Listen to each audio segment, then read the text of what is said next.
Things penciled in for the rest of the 2 hours left.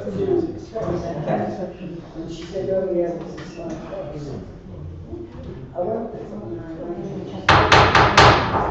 Good evening, ladies and gentlemen, and welcome to our first full council of 2023. It feels very strange to be saying that we're practically through January.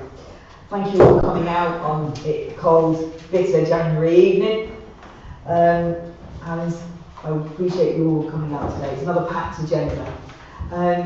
We'll start, of course, with a few standard announcements, but we're going to start with an unusual one. It's just a reminder that we're having the email migration tomorrow, which is where all your old email accounts are being transferred to the new one. So please remember, do not send any emails from your hythedibden.gov.uk email address between 9 AM tomorrow, that's Thursday the 26th of January, and 9:30 AM approximately on Friday the 27th of January. So this is your warning, it's recorded on YouTube. Heed it, take an email break tomorrow. NFDC councillors, you have other ways of contacting. So it has been written down here as a 24-hour digital holiday, but I'm not sure some of us will. There are no planned fire alarms. If the alarm should sound, please exit the building using the nearest available fire exit. Once leaving the building, please make your way to the muster point, which is located by the staff car park, and is identified by a green sign positioned in the shrub bed. Please make yourself known to a member of the staff if on duty. This meeting is being recorded. The meeting may also be recorded and broadcast by the press and members of the public. Please see section 8 of the guidance for public participation, including recording and use of social media at meetings. So we start with apologies. yeah, apologies from Councillors Mark Clark, Leslie Roberts and John. And that's everyone, isn't it? Everyone else is here. Perfect. So now we're going to move to declarations of interest and dispensations. We kick off with any declaration of interest made by members in connection with an agenda item. Please specify the nature of the interest. Councillor Lodge. Well, I'm not sure if I should, but it's item 13, the Hythe Ferry. I'm on the board of the Heritage Fund, so do I have to declare an interest in that? It depends what council will decide. Yeah. Do it to be on the safe side and we'll record it. Okay, thanks. Thank you. Similarly, yeah. Okay, any others? Okay, to receive any written requests for dispensations for disclosable pecuniary interest. Do we have any? And lastly, to grant any request for dispensation as appropriate. I don't believe we have any. So now we move straight on to the community safety update, and I'm incredibly thrilled to have Sergeant Brown come join us on a cold January evening. Yes, that is. In this beautiful part of the world to talk to us about what's going on in our community in the wider area. So for those of us who don't know, if you could introduce yourself, the areas you cover, and just sort of talk through the key issues that you wish to share with us today. Absolutely, yeah. So I think I've noticed a few faces and I kind of introduced myself, but just to reiterate that, my name's Sergeant Philip Brown. I joined the Waterside neighbourhood team of Hampshire Constabulary back in August. Literally at the same time I was joined by my inspector, Tom Orchard, and Chief Inspector Nicholas Marsden also joined at the time. So an evolving team, but something we've looked at as a positive, with a fresh set of eyes and fresh new targets to hit. We, for those who don't know, we're based down at Hythe Fire Station, which is down in Falconer Court. Last time I spoke, I did pass on my contact details to the parish clerk. Should you have kind of any questions specifically targeted for myself that you kind of think of after this session, do you feel the need to contact me, please do. And if you want to contact on behalf of members of the community as well, we appreciate the lack of channels of communication that's sometimes available within the constabulary, so I am more than embraced with anyone that we can adhere to. So we broke down some figures last time. I'll kind of go in with that same sort of approach before. Within your waterside area, specifically of Hythe, you had 411 incidents reported. Of them, we were able to pick up 67 investigations. Now, to put that into context, within December, those 67 investigations were managed by 3 police officers and 1 student officer. So you take into consideration that student officer is still learning his craft, learning as he goes. And then you have 3 PCSOs that are supporting. We were 1 officer down during the month of December and have been through January as well. December is always a very difficult time for us as a constabulary. We have a huge heightened demand based on Christmas. We had a huge heightened demand based on the World Cup as well, and that means distractions happen, other departments need covering, and you will find, unfortunately in my case, that neighbourhoods is the come-to area where officers are taken away. Nevertheless, of the investigations that we looked into, 22.2% of them had an outcome of a positive nature, which we did not need to put through a court system, which in turn was not impactive on budgets and the court system itself. In terms of proactive policing, which is where we look to get out, we look to engage with our community, and should we believe that an offence is present, then we will stop and search that person.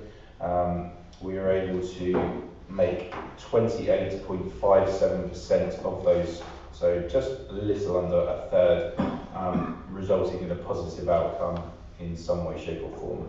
In terms of, again, when we're out and about on the streets, we're always looking to build a bigger picture within our community, and within that month, those officers gathered 85 pieces of intelligence, which were then moved forward for development and targeting. So with regards to specific incidents, and there may be stuff that you want to talk about, but shoplifting continues to be a problem within the area, though I do feel it's been slightly mitigated by hardened targeting. There was, we spoke about last time, one particular person, a youth, that was prolific, to say the least. We focused quite heavily on this youth. She's now been moved out of the area. After significant engagement with her social worker, we've addressed 11 shopliftings. That young offender has to have her case reviewed by the youth offending team. But in my opinion, and this is only my opinion, we have explored every low-level disposal option for her. We can document that she's failed to engage with that, despite pressings from family and the social worker themselves. And so we can make a very good argument for moving that forward to go through the court system now. We obviously have to balance that disposal based with morality and the education element of that, but what we want to do is obviously target offenders who are at the point of entering into adulthood, and we want to curb that behaviour. Move forward to pub watch. The football itself wasn't successful. We obviously had a big turnout with regards to the World Cup matches. This was under an operation called Stella.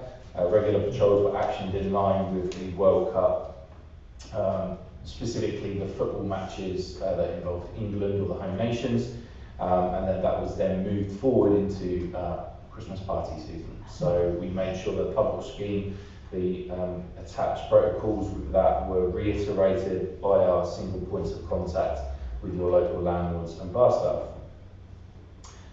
Burglaries, and specifically non-dwelling burglaries, do feature in a problematic area in this, but we are noticing a downturn in those being affected. We consistently monitor that for patterns of behaviour, look for similarities in the way that these activities are carried out, or who we might believe are responsible for them.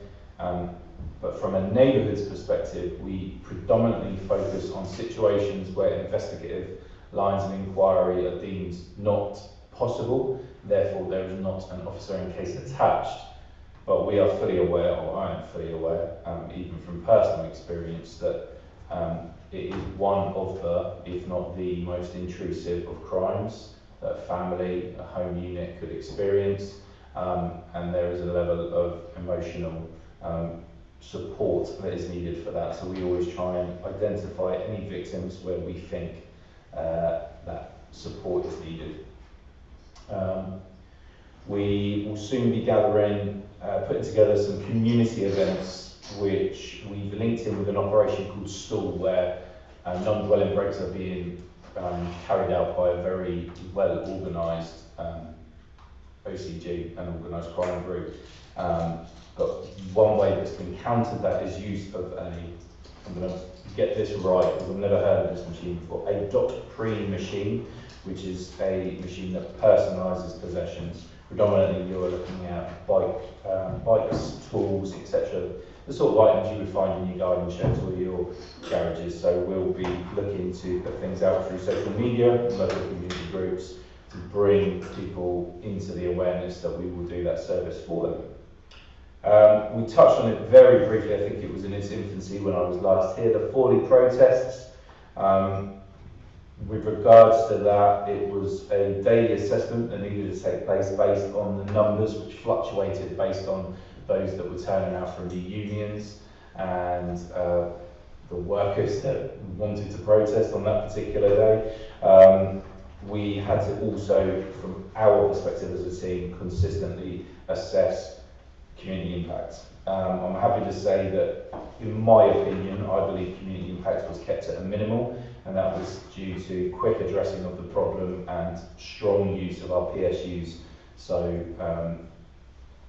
kind of publicly ordered, trained officers were able to use slightly more force than your average PC to keep the protests in line and channeled, shall we say. From that, we opened clear communication channels with the local businesses and local schools. A few minor issues were reported with the local schools so that they were dealt with effectively. One sole arrest came forward from that. That was a public order arrest, which was based on an interaction with a police officer, which we would not stand for. And as a team, we are addressing that behaviour with that individual and with the employers on the Forley site. The unions have since updated they do not have any plans to strike again, and that is basically based on the fact that the workers are not supported from what we can gather. Social media in that instance was very relevant and it was regularly monitored just so we could listen to the feedback from the wider masses. A warrant was secured based on recent intelligence that we were gathering surrounding drug-related harm. That was a hard push and a targeted push from our team to focus on one particular address. We executed that with an early morning raid. Unfortunately, no one was detained from that situation based on the circumstances presented, but drug-related offences were identified and remain being investigated. That's just a process where drugs need to be tested and phones need to be checked, and unfortunately those waiting times are not minimal, shall we say. From my perspective, I see every warrant successful as not as a strong message that we have a power, we're not afraid to use that power, we have opportunities to gather intelligence and piece together these, and it is the way of telling our local offenders of our approach, of our tactics, and we will continue to do that as long as we can keep gathering that intelligence.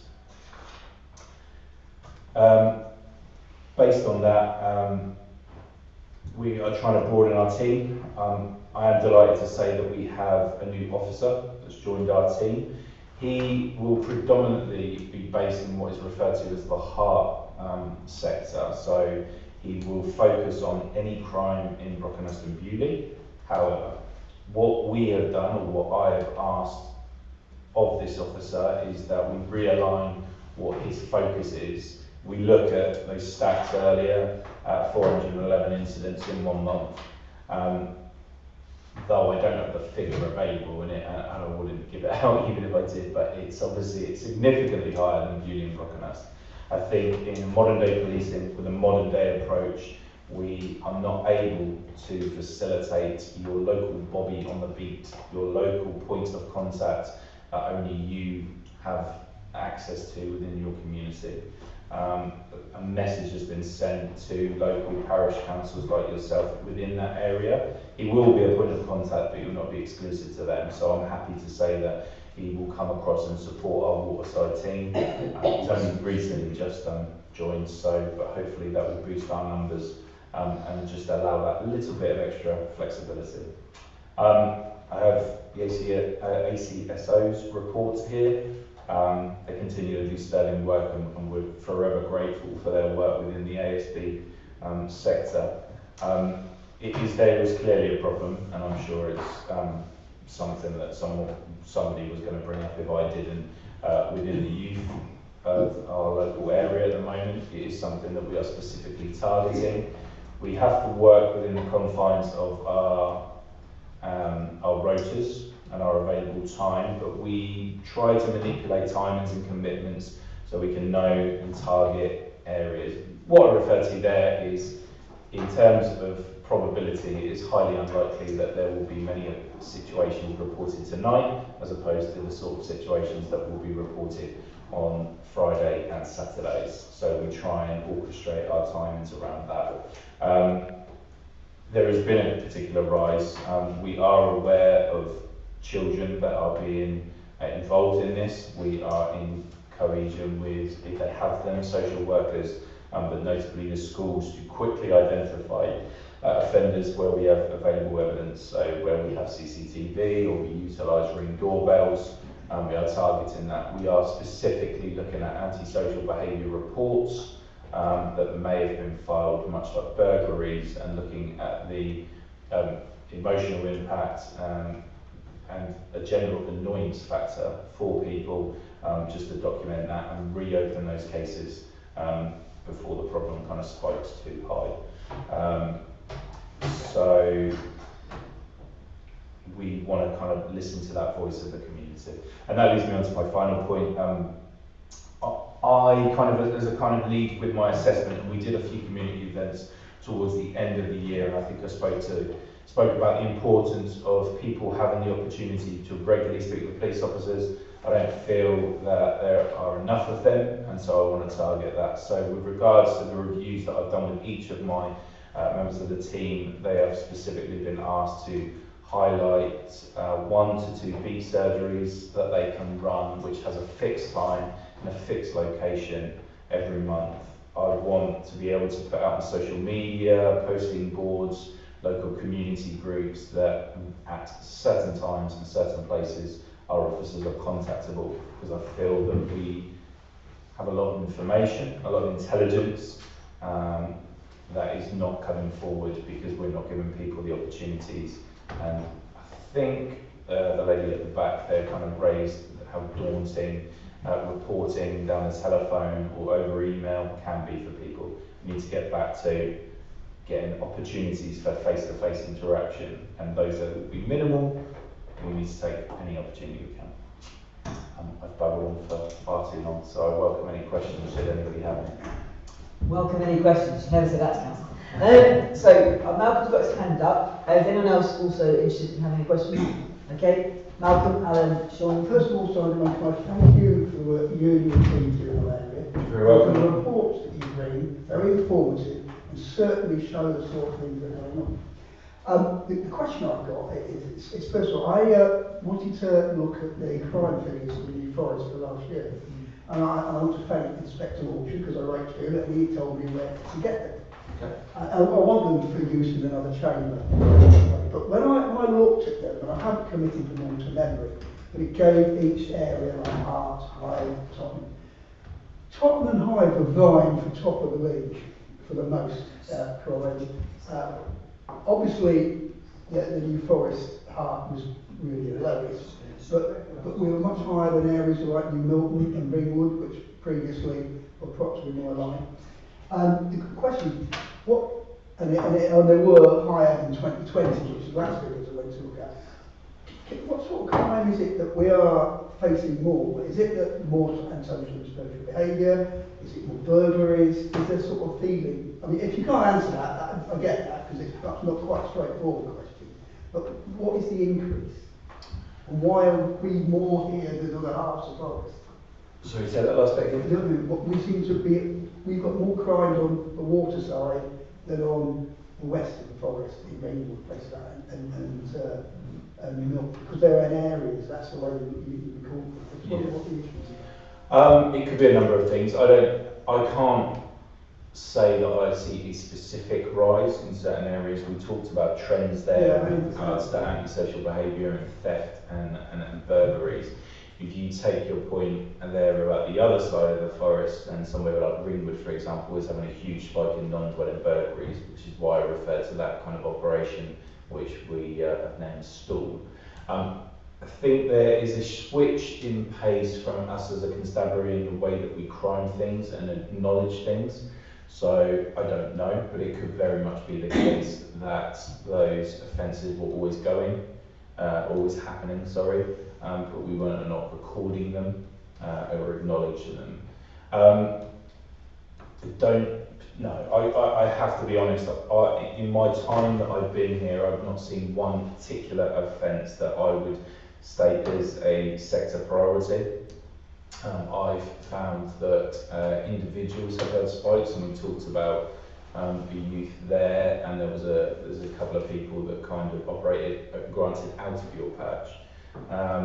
But I just think, unfortunately, it's just a rise within the kind of the community itself that's just naturally occurred. It could be the proximity. Could be a proximity to Southampton. I was going to ask that. But then you would have to compare the figures of Totton and Hythe, and then the size of kind of Hythe as an area in terms of population and Totton as a population. But yeah, I don't think there are key areas we need to address, and I hope I've kind of general rise. Yeah, but I just think it's a general rise. One thing I will touch upon, and it's certainly only because it's fresh in my mind, is we're seeing more engagement from kind of social workers, schools and such in the area in terms of reporting youth-related matters that maybe before might have been managed by different sectors or different partners, different organisations. So that could also see a boost, because as an area you do have a lot of cared for children Yes, we did. and a big youth population. So. Thank you. You're very welcome. Councillor Baird. Thanks for a very informative report. My question is, and I congratulate you on the idea of marking tools, bikes, etc. That's a good idea. But if, take the example, we just took a bike. If someone reports a bike stolen and it's stamped, do you, when you're on patrol, look for all bikes that match the description and check them? Have you got resources to do that? If tools are stolen from sheds and you're out and about and you see workmen, whatever, or you're, I don't know, a boot sale, have you got resources to check whether they are stolen?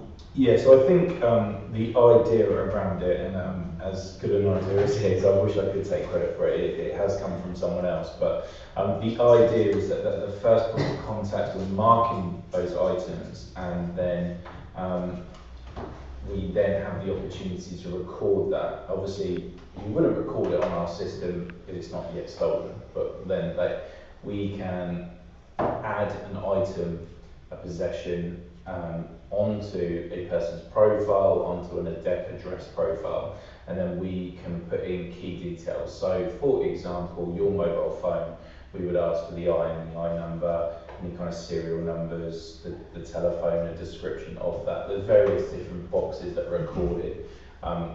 The serial number, the IMEI number, is the greatest tell. So that's what we're trying to do, is make items more detectable, more identifiable. So yeah, if we were to stop a young male who we had our suspicions about say he was riding a very fancy bike and we kind of thought, you know what, that doesn't sit right. So we started talking to that person, he was uneasy, we had our suspicions about his behaviour. Then we could search him and any item within his possession, bag, coat pockets, and then officers would look at the bike and look for any identifiable features. So I would imagine something like this doctrine, that there is going to be advice given further to our officers and our PCSOs about how to identify those numbers, and then it would go hand in hand with a check that you would do over the air to ask on our localised system, we have this particular bike, could you search this particular number, serial number, etc. Thank you very much. You're welcome. Thank you. Councillor Cullen. Two questions really. One, I'm not too sure it's your remit. The number of, especially youths on these electric scooters, it's not just that they're on the pavement. My concern is they're going to get killed because you see them riding on the road, they've got no lights. And my wife makes that she nearly hit someone because black hoodie and he's on one of these bikes. I don't know what we can do about that or not. And the second question would be, again, I don't think it comes in your auspices, it's about the way some areas around here become a bit like racetracks.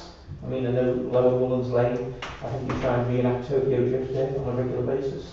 Last night it was somewhere down Applemore because I could hear them scooching round in the Applemore roundabout or in one of the car parks down there. So I don't know if that comes under that's traffic, but there might be questions. Yeah, absolutely. So if I go with the second one first, it is traffic, but it is a localised problem. The impact of that on yourselves and the community as a whole, we're fully aware of the problem. We have to then make ourselves available to be right place, right time to catch these in the end. We're tethered by various restrictions around pursuit. From a personal point of view, I have to kind of risk assess whether I would allow my team to go after those drivers. I would say, not to kind of stereotype, but we are predominantly looking at drivers that are younger and therefore more reckless, and we have to weigh it up. And this is not necessarily specific to our area, but we would weigh up, would it be a fight or a flight situation? Are we going to create more of a risk to them by addressing that problem? Nevertheless, we can record, if we can get action of them driving, utilising our body-worn videos, CCTV, etc. So we will always try and target that, but we are fraught with legislation around stopping them. If we can get traffic over this way, then we will certainly do that, and was specifically with reference to Applemore. I know there is one member of the community particularly that reports on every opportunity that they can about said incidents. We note these, we collate these, we are fully aware of it, but it is one problem in part of many, and it's getting the resources over that way. So we are piecing together another thing that we're trying to look at. I know that, and as I said, I'm fairly new to this area, but I know on occasions local speed watch schemes have been attempted. Many people have asked for said speed watch schemes, but when we have tried to put them out to the wider community-led speed watch schemes, we've not had the kind of interest or the volunteers that have come forward. So nevertheless, we continue to try, we continue to explore those opportunities. So we will look to put something out on social media, put something out in local community groups to see if we could recruit to a scheme. I know they're doing one down in Marchwood, and that's seemingly working well.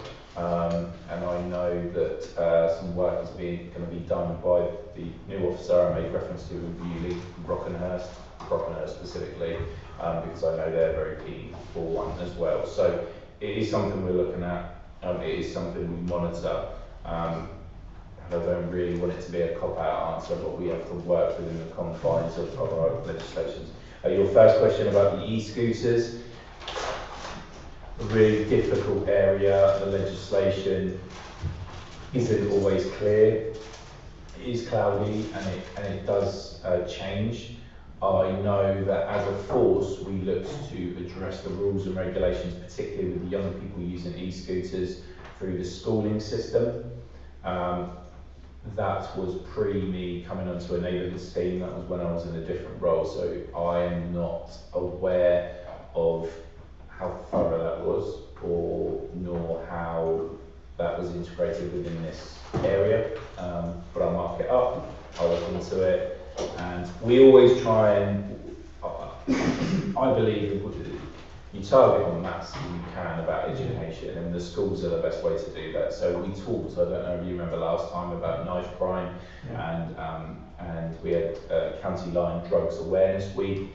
We will always go to the schools to try and educate on maths. So something like that is maybe something that we can piece together a very quick little input just around some kind of traffic laws, because tickets are able to be issued for the use of them, and if you're taking it out on the road, you should have insurance for that, but it's just making that widely available. To be honest, it's their safety and what Absolutely, absolutely. But if the ticket element, as soon as you kind of suggest that there may be a monetary, people, specifically children, tend to prick up, and they want to be rebellious, but not to the extent that it might hit them in the pocket. So, thank you very much. You're welcome. Okay, so next up we have Vicky. I'm waiting to see how many of you pick up on the list of things that I had, because if I could message you with regards to Upper Mullins Lane, because I had someone directly mention that specific issue to me this weekend. So, Councillor Joynes. Councillor Cullen, sorry for adding Applemore to your little list, but I was listening to that last night, growing up, thinking that's going to crash in a minute. I know of somebody who has reported stalking by an ex-boyfriend that's not being taken seriously by the force. Okay. What can I do to? So, as with anything, we are an organisation that has to address that sometimes there are failings, as we kind of spoke about before the start of this meeting. There is a complaint process to which you can go through if it's readily available on Hampshire Constabulary's site.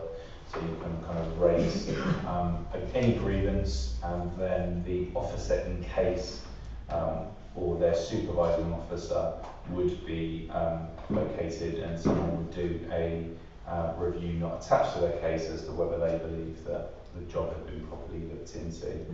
Okay. It would be impossible to say. No. We certainly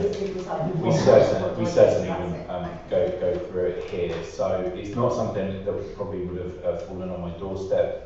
To give more context to our role, we focus on the support and reassurance of domestic violence, but very rarely do we get involved in the investigation of domestic violence crimes, and they predominantly fall within our response and patrol sector, and it is quite a large part of their day-to-day work that would be taken with their domestic violence.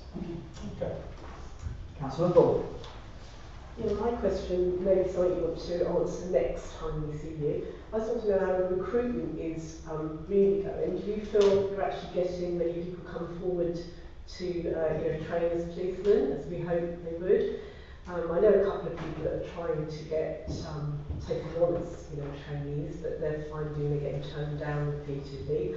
So just wondering if it was actually looking as though you were getting more people, because obviously out here we end up where we get to know someone like yourself and value them, and then they're gone. We just feel like we want to retain somebody here. So I can completely understand that sentiment. It's a difficult one. What I would say generically within Hampshire Constabulary is what you are afforded by joining our job is the wonderful luxury of a multitude of opportunities, different strands that you can join, different ways that you can try to promote yourself or widen your policing scope.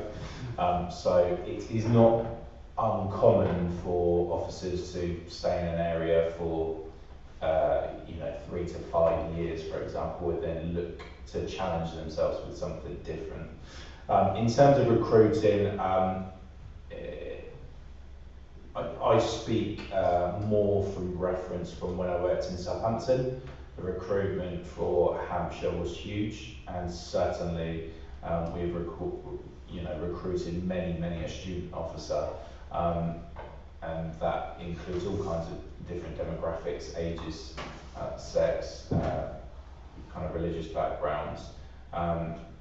We have to be, I think Malcolm kind of touched on it there with regards to the types and the amount of crime in a certain area is therefore going to dictate how many is on a team.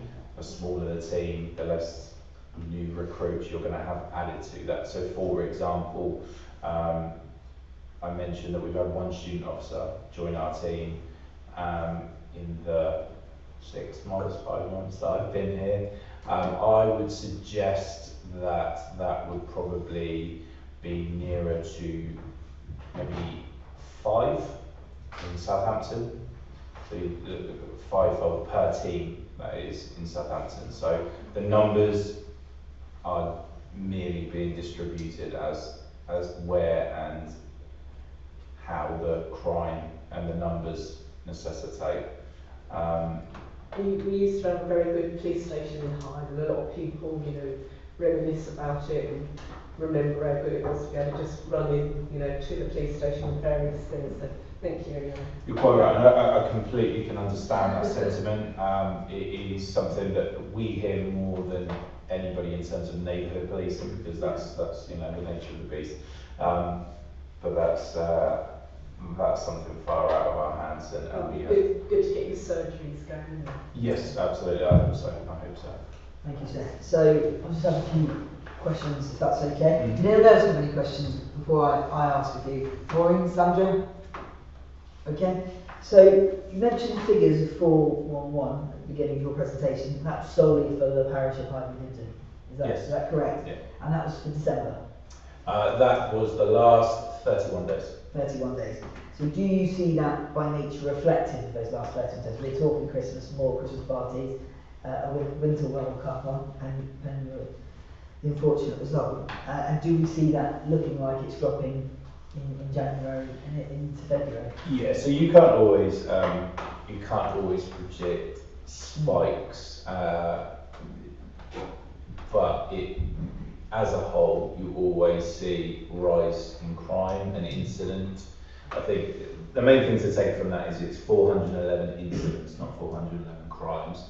So 411 incidents, you're normally going to see a spike around June and July when the summer months begin, and you would normally see a spike in December. There's always variables that could affect that, but hence why I kind of said that though every area sees a spike, obviously there are certain identifiable areas and priorities from our constabulary that we need to support with numbers. So if you take World Cup patrols, for example, we would have officers extracted from RT to then go and work with the level 2 support in Southampton to focus on their nighttime economy, or you would have them covering the shifts to which those officers have been taken from. December is always tough, and then you have the joys of flu and all those illness and sickness bugs that kind of affect numbers and such. So I would be very surprised if we were as high as that in January, for example, January. Okay, and you sort of already touched on the point I wanted to raise, which again was related to, to use a better phrase, the speed races that come through the parish. They do go through up in Mullet's Lane, and I've been told that between 1 and 2 in the morning, Friday and Saturday nights, they race around the roundabout from a property who lives behind. And if there's a way I could sort of discuss that with you sort of outside of here and not take the time on that point, because apparently it's been quite... I'm sure someone has my email address recorded somewhere. I won't take the time, but that is something I have raised with me this week, invite people sort of back onto that roundabout, and I know they're coming from somewhere and going on somewhere, and you can hear them. Hythe and Dibden's one of those areas where you can hear for miles who are quite high up, so they're sort of going around at sort of all out. So we talked earlier about intelligence and gathering that information from within our communities. That's the sort of intelligence that would be more effective to be passed to a road policing team who would be able to use certain tactics and be a bit more forthright with the ability to pursue should people be travelling at high speed. But yeah, absolutely pass me that information and we'll certainly look into that or filter it through. And lastly, bikes have been touched on, but one serious impact crime is the target of independent traders and their vans, so either stealing the vans or stealing equipment in the vans. Sometimes, between 4:30 and 6:30 in the afternoon, as was recently reported in, I think, Oak Road car park. It's one of those kind of crimes that people are told how to prevent it happening, but it always feels like there isn't, to the people, the victims, there isn't the preventative things put in place so it doesn't happen to them. It's always what happens afterwards, how to mark your items, and particularly for independent traders where it's their livelihood. It is something that we've seen in the wider community quite a lot recently. How can that be reasonably and fairly addressed considering the parameters that you have? So yeah, it's a very difficult one because you're ultimately you're gonna fall back on resourcing and having those people on the streets. But you could have 1 million police officers. It's still right time, right place, and that's why preventative measures is about. If we can engage our community, if we can educate our community. It's those are the preventative measures that kind of pass forward. So that's a really kind of difficult, how long is a piece of string question to put across. Yeah, ideally I would have my guys out, I would have 10 fold officers, and I would be able to differentiate whether they carry investigations that would involve them sitting at the computers for long periods of the day, and then walk the streets all periods of the day. We're in a modern world where the constraints of the modern day police officer negate that. So we have to try our best to educate our communities. We have to try our best to be honest with our communities in the hope that they can understand the position we are in, and we are confined by budgets and forcing numbers like any other business may be. So yeah, I don't really have a direct answer for that. We can just work with what we have. Well, thank you very much. I would just like to say on behalf of all the council, we really do appreciate you giving us a lot of time this evening and coming and answering our questions and presenting an update. It's really important to sort of hear what's happened post-Christmas as we enter the new year, and we really are very grateful for your engagement with this parish council.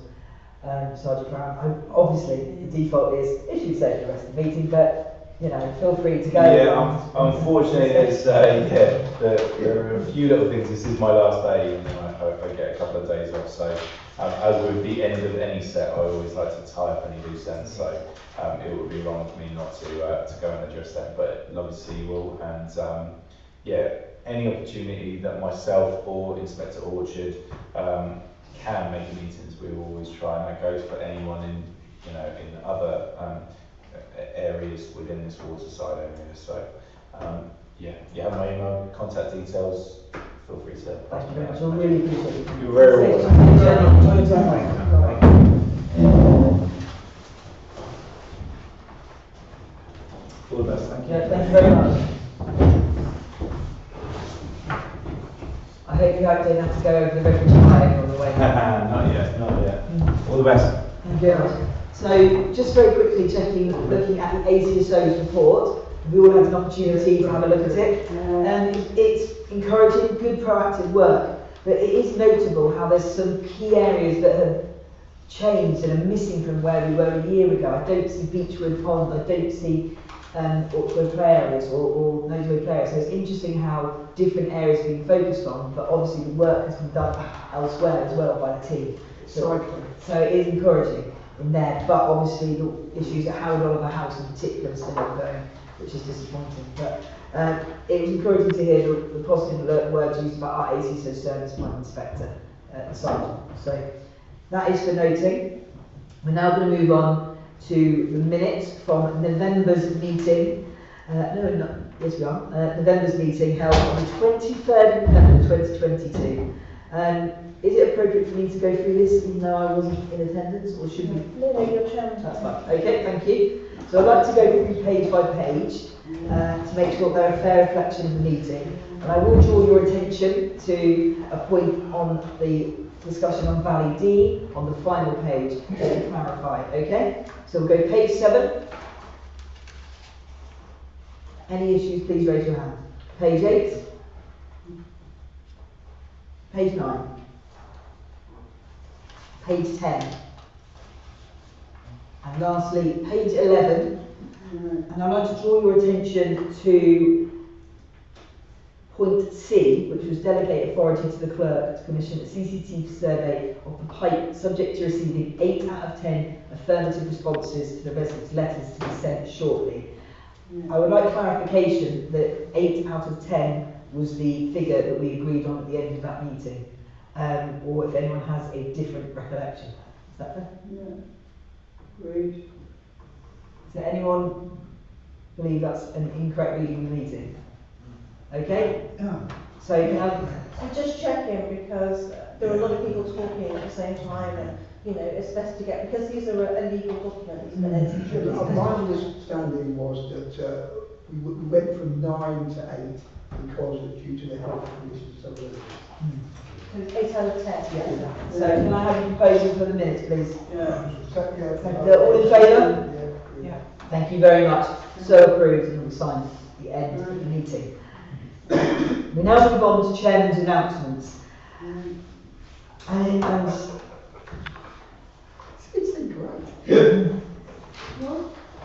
okay, so Chairman's announcements. I want to end. I'm going to end on probably the most important issue I wish to raise, but I would like to thank everyone in the community in this parish council for all the hard work that went behind the community events over Christmas, whether it was the Mistletoe Fair, the Waterside Christmas Engine, school fairs, the Christmas Tree Festival, carols and much more. It all contributed to a really special lead up to Christmas, and I really do love our community, especially at Christmas time. I think it's fantastic, the Christmas lights. Yesterday, interested residents and people with a cultural background and knowledge and expertise had a meeting at the Dusty Barrel alongside, set up by Helen, our Parish Development Officer, to investigate a way of bringing forward a revamped Waterside Arts Festival. It was a very encouraging meeting, about 12 people attended, and there were people who would wish to have come and will be at a future meeting. There's a lot of interest in wanting to bring this valued event back, which we all have fond memories of, and revamp it, and it was a very positive discussion, and there's some encouraging avenues moving forward. And we will be meeting again in a couple of weeks. If there's anyone interested in this group that would like to come along and talk about art and culture. A couple of other points to raise before I get to the main issue. Just to let you know that the public space protection orders that were put forward by NFDC they're consulting on, and they'll close on the 27th of January, Friday. That's on the possible ban of lighting fires and the use of barbecues and the feeding and petting of ponies within the forests. So if you can encourage other people to complete it before it closes down, those are two very important issues. And on voter ID, NFDC are continuing to run a campaign to promote the new policy of voters having to show photographic ID before they vote for May 2023 elections. Although 95% of residents in Great Britain have an appropriate form of ID, anyone who does not will need to apply for a voter authority certificate. Info on NFDC's website and socials. Lastly, this month we've been made aware of the sad news of former councillor Graham Parks, who has sadly passed away. Former colleague and friend of many in this room. Graham served on New Forest District Council for 8 years, representing the ward of Thursdown from 2003 to 2011. However, he gave many years continuous service to this parish council, and he was first elected in 1991 and was continuously re-elected representing wards in the Butsash area where he lived, until he stepped down in 2019 after 28 years serving his community. Graham's contribution to this council was immense, and he was a very proactive, hard-working councillor who took the role very seriously and gave it everything. He was Mr Planning, and he chaired the Parish Planning Committee for the many years, ensuring this council focused on planning rules and facts and cared very deeply about Hythe's conservation area and the parish's unique and charming architecture. His guidance, his knowledge and leadership has been hugely influential and valued by fellow councillors and indeed our officers. He chaired and led the neighbourhood plan group, and his hard work and attention to detail were integral in the plan getting voted through and accepted by the community. His legacy for this council is clear, but he also leaves a legacy for the wider community. He has been at the forefront of sharing and educating us all on the fascinating history and heritage of where we live, and chaired the Waterside Heritage Society. His books on the history of our parish, and of course, he was a proactive and enthusiastic member of the Hythe and Dibden Twinning Association, which still remains today. We all know Graham most from the community centre, at the heart of much in our parish and a facility he has run since when I was a young child. And we are grateful for his dedication and hard work in running this valued community asset. Graham was a doer and not especially political, and I always felt we put Hythe and Dibden first. Graham's commanding voice, infectious booming laugh and wise words remain fond memories, and we were always willing to offer advice to new councillors, and I was grateful for this when I joined the council in 2007. Our thoughts were with his wife, 4 children and all his family and friends at this time, and as is protocol following the passing of a former councillor, we will be sending our condolences to the family, lowering the flag at the Grove to mark his funeral and adding a message on our website. Graham will be missed. Thank you. Question. Yes. His funeral's on the 4th of February. Yeah. Which is Saturday. Are we sending someone from this council to attend, and what time is the funeral? I believe an email has just been sent around. It didn't say a time, so Yeah. The initial message that came from Malcolm didn't have a time. Yeah. But Helen, I know Helen's son has been speaking to Malcolm, so we can ask Helen to verify and let them You find out, can you sort of put some... As I understand it's in the morning, and I will be going. I understand Councillor Love will be going as well. So, but the email obviously has been sent round, and I think councillors will be welcome there in attendance. A lot of people will be going, Chairman. Absolutely, and a lot of people from organisations will be going. Thank you. And obviously, Councillors Wade and McLean, you were, I think if I'm right and correct, you were both elected in 1991? Who? Were you elected before 91, weren't you, Maureen? 87. 87. So you remember Graham joining the council, Malcolm first in 91, so you would have worked with him for many, many years. And obviously Councillor Delaware and Osborne would have remembered him from the previous interim as well. Again, quite an amazing asset to this council and a very sad loss to the community. Thank you for your understanding. Thank you for listening to that. I appreciate it. I took some of your time there. We're now going to move on to reports by county and district members. First and foremostly, let's start. Councillor McElroy. We've got a report from Councillor McElroy. No, thank you. So we move over to Councillor Malcolm Wade.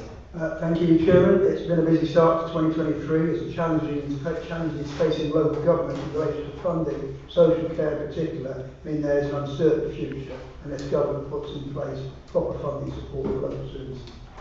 I attended the last council in November, where a precursor to the budget meetings in early 2023. I also attended the corporate parenting board, where we discussed a range of issues from health assessments to look after children, child exploitation to modernising the children's placement, all of which underpin the great work Children's Services does for the young people of Hampshire. However, it was the Children and Young People Select Committee which met on the 12th of January, where the budget for the department was discussed. A review of the last year showed there's been an increase in referrals to children's social care. The reasons are complex. Significant increase in children with mental health issues, increases in families living in poverty, with associated increases in domestic violence, adult mental ill health and adult substance misuse. Over 330% increase in demand over the last 2 years. There's been an increase in social work assessments being completed. We've seen an increase in the number of children being subject to child protection plans, although this is now starting to reduce to pre-pandemic levels.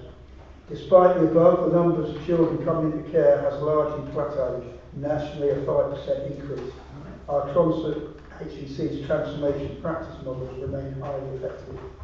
The challenges are high quality, low spending over many years, demand and complexity of services, cost of living, e.g. independent sector, delivery of saving plans, financial pressures in schools, especially high needs, growth in numbers of education, health and care plans, social worker recruitment and retention, which is what the special educational needs pressures, school transport operational challenges, unaccompanied asylum seeking children. Unaccompanied asylum seeking children, sorry. Looking ahead, it still has challenges. Independent review of children's social care, where government might make certain aspects of the regulations easy for local government. Under USAC and National Transfer Scheme, national shortage of children's social workers agency usage, national shortage of placements for those living with challenging behaviours, inflationary and shortage costs in school transport, impacts of SEND review on high needs block. It's been widely publicised that the council has 2 years to run before it hit the financial buffers and not be able to balance its budget, which by law it must do. The officers have developed new ways of working and been able to carry on providing good service with a budget 40% less than it was in 2010. However, the feeling cannot be ignored. We're on a narrowing road which will soon run out unless government, central government, gives local government funding resources it needs to look after the people of Hampshire. Finally, Chairman, bad weather results in many more potholes and road repairs, and I spent lots of time reporting these in our community on the Hampshire County Council website and in emails to the highways manager. In addition, I took the county council to task on the traffic chaos on Redbridge flyover repairs, where they did not think waterside residents ever went west east of Tottenham, so we were not advised of the work.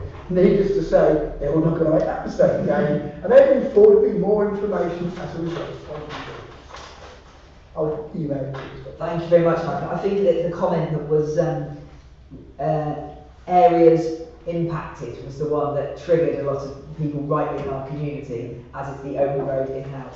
I am currently driving to Lyndhurst to get to Eastleigh. Thank you very much, Councillor Malcolm. We're now move on to our district councillors. We're going to go alphabetically. Councillor Clark, has he sent in a report? Okay, so we move on to Councillor Devon. I haven't got much to report, Chairman, except I did attend the leisure contract working group, but I'm actually assuming as you also attended it, you've probably got a better report than I can give. Please share I've got other things to say, so please feel free. The floor is yours. Oh dear. I hear enough of my voice. Well, actually, I would prefer it if I must admit I haven't. Okay. Is there anything else you wish to add, Sandra? No, there's nothing. Perfect. So we'll now move on to Councillor Philip Dowd. Thank you, Chairman. 16th of December, had a meeting with Councillor Steve Davis, Officer Steve Cook, and a Hythe resident to discuss the absence of the waterside and Hythe and Dibden in particular from the district coastal strategy. The meeting was to highlight the practical issues for the parish council and all other stakeholders when there is little coordination between the various flood authorities. 3rd of January 2023, Councillor Wade and I participated in the Sustainable Waste Task and Finish group online. There is a delay to implementation of the scheme, partly due to the government delay in setting standards for local authorities. The new mixed refuse facility at Eastleigh has been granted planning permission and should be online before very long. 18th of January, we had a heavy Hythe and Dibden contingent sitting on the scrutiny panel for housing and homelessness. Councillor Alex Wade, Councillor Cullen and myself. Questions I put to the officers covered the caseload issue, which was highlighted in the recent government inspector report. With more families with complex needs than ever adding to the list of homeless people, we need to be sure that officers have the time to deal with each case, especially in the light of growing child protection concerns. I also asked about the programme to insulate rental properties to at least a Grade C standard to ensure that tenants were not paying over the odds to heat their homes. Thank you. Thank you very much, Councillor Dowd. We now move on to Councillor Osborne. I think the most interesting thing I've got to report on is the open spaces that Heatherstone and Arwood will resume, hopefully. The team that are working there have been pulled away from gritting and cemetery work, actually. And they've been in touch with me to say bulb planting and other improvements will be happening up there. And I think Councillor Denmark is also interested in that, as she's been given funds to that as well. Thank you. Okay, thank you, Mrs. I did notice I said alphabetical, and I'm surprised Councillor Dowd called me out for this. I forgot Councillor Cullen. So my apologies, your partner. Councillor Cullen, the floor is yours. I'm wondering the three of us attended the scrutiny panel, and both yourself and Councillor Dowd asked searching questions. I was just nothing more to add. No, not at all. It was very, very engaging and important meeting. Councillor Malcolm Wade. Okay, I took part in the interview process for the position of Strategic Director, Place, Operations and Sustainability at the New Forest District Council. It's a quality field, but the successful candidate, James Carpenter, will bring a considerable amount of local government knowledge, experience and different skill sets to the role and will make a positive contribution to the Forest District Council. It's a good candidate. I attended the planning committees in both December and January, along with December's cabinet meeting, where a number of significant topics were discussed in the latter meeting days. The council's investment strategy, whilst good in concept, it should be identified as a method to raise revenue to subsidise council tax and provide extra resources for the benefit of people in the forest, as other councils do. But also, that sort of thinking is not aligned with the current administration's thinking. They don't seem to look at the advantages of that, which is very strange. The medium term financial plan, like much of investment thinking, is geared to the same old philosophy. It had for the last decade without really addressing the situation many of our residents are in with the cost of living crisis and rising interest rates. In the item on council tax reduction, the paper did recognise that collecting council tax from people on low income is difficult and likely to continue to do so. I attended the Environment, Sustainability, Overview and Scrutiny panel this month with a packed agenda of 16 items. Significant items included an update on the waste programme going back 12 months due to planning delays for the MRF at Eastleigh, and NFTC's decision to bring in garden waste weed bins for 2024 and raise the cost of the collections accordingly, with the potential for drop-off and increased lighting being ignored. There is a good presentation on climate change actions for planning policy and a presentation by NFTC's new climate change manager. However, the motion I put to the council supporting farmers and sent to committee, which was initially missed off the agenda, was agreed, but now it has to go back to the council for passing. It's an inefficient and elongated process it is. Motions to this council and the county council are dealt with in the meeting. Only the district council has this ridiculous philosophy. Anyway, final point, I also attended one briefing on the resident survey, a meeting on the waste programme, Philip mentioned, and a workshop on the local plan, because there's a new one coming. Thank you, that's great. We also had a motion on banning pets as prizes in the New Forest that was in full council. It went to my committee, obviously got approved, perfectly fine. Is that the one about parrots? Yeah, and then goldfish. Yes, but my point being that I made the point clear that I thought it was ridiculous that it even came this far. It could have just been decided there and then, but it is, you know, it's frustrating. And they say councils take forever to do something. That's not a great example.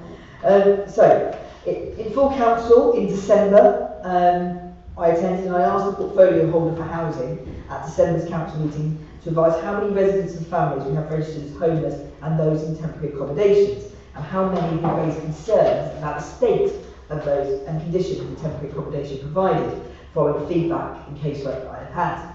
We currently, at the time, we had 1,566 families on the housing register, of which 576 were single individuals. An average of 400 properties become available each year, and there are 397 families at the time who are currently under NFDC's duty of care to provide housing support. A half of this number were presented to the council in just the last 18 months. Really quite staggering. He accepted there are concerns that NFDC can house local families temporarily and that more families are presented as homeless than have historically. Which was my point about making sure there's appropriate accommodation for young families. And he did say action's been taken, but it is challenging. Like Councillors Cullen and Dowd, I attended the Housing and Homelessness panel on Wednesday, January the 18th. Went for the same car, good carbon footprint. NFTC are progressing with 6 homes on Lady Cross Road and it's in advanced states of construction. Hythe Medical Centre sites are awaiting a land purchase confirmation before any action is undertaken. And the concern that Councillor Cullen and myself are aware of over trader parking following hospital development was also raised. Huge challenges remain for NFDC to hit the not especially ambitious target of 600 homes by 2026. Officers, to their credit, are working very hard against the backdrop of rising costs and not driving up affordable housing values and land viability. Hythe Police Station was not directly referred to, but it is a site they are aware of and keen to investigate further, and it's not disregarded as an option, especially considering wider issues. If the 204 future opportunities such as this are achieved, they will hit 621 properties built and meet their target. However, only 417 are guaranteed at this time. We received a report on homelessness within the district, including the Homes for Ukraine programme, and funding has also been received for the Rough Sleeper initiative, nearly 750,000 over 3 years. As of June 22, we have 1,680 families on the housing waiting list, which is up by over 200 from the previous year, a rise of about 15%. 57 families have been housed, which is just over half of those housed in January 22. The majority is one bedroom need, with 44% of applicants after that property. The panel accepted a mobility scooter policy will lead to a licensing for vehicles stored at any NFDC property related to fire and health and safety reasons. And we also discussed the Housing Services Resources Report, which had recommendations on social housing regulation bills and social housing charter and tenant satisfaction measures. There are 22 new measures, and this comes from government recommendations. The housing revenue budget was discussed, and proposed rent increases for NFDC tenants will be up 7%, which would have been 11% had there not been a government rent increase cap introduced. Thankfully, a significant portion will have this rise covered by benefits such as housing or university credits, but considering the wider cost of living issues that our residents, particularly vulnerable residents, have, the concern over service charges rising up to 25% for energy and communal is a concern. However, I do believe benefits can cover a significant portion of that as well. Garage rents are going up by 13%. The amount of sites we have reduced in the area, several sites are no longer in use, and they are looking at a bigger strategy for garages. I don't know if you've had casework on that particular issue. The day prior, I attended the Community Leisure Overview panel, which also discussed a lot of the leisure working group points that we had, but in probably a less detailed manner, Sandra. They reviewed the capital and revenue grants that this working group, I believe Councillor Dowd and Councillor Cullen were on the working group, considered, including this parish council, which was awarded £5,000 towards the parish hall improvements. Elsewhere, the Handy Trust and Families Matter and the Crossings were among local groups awarded grants. The CAB presented to the panel and shared that Alison Talbot is stepping down from her role as Chief Executive after many years of sterling work. From April 21 to March 22, they helped 6,539 residents with nearly 18,000 issues in the New Forest, 19% up year on year. In the past 19 months, we'll see that figure rise again, with energy, housing and cost of living pressures impacting so many in our district. NFDC do support with grant funding, but we heavily rely on CAB's expertise on issues such as tax credit.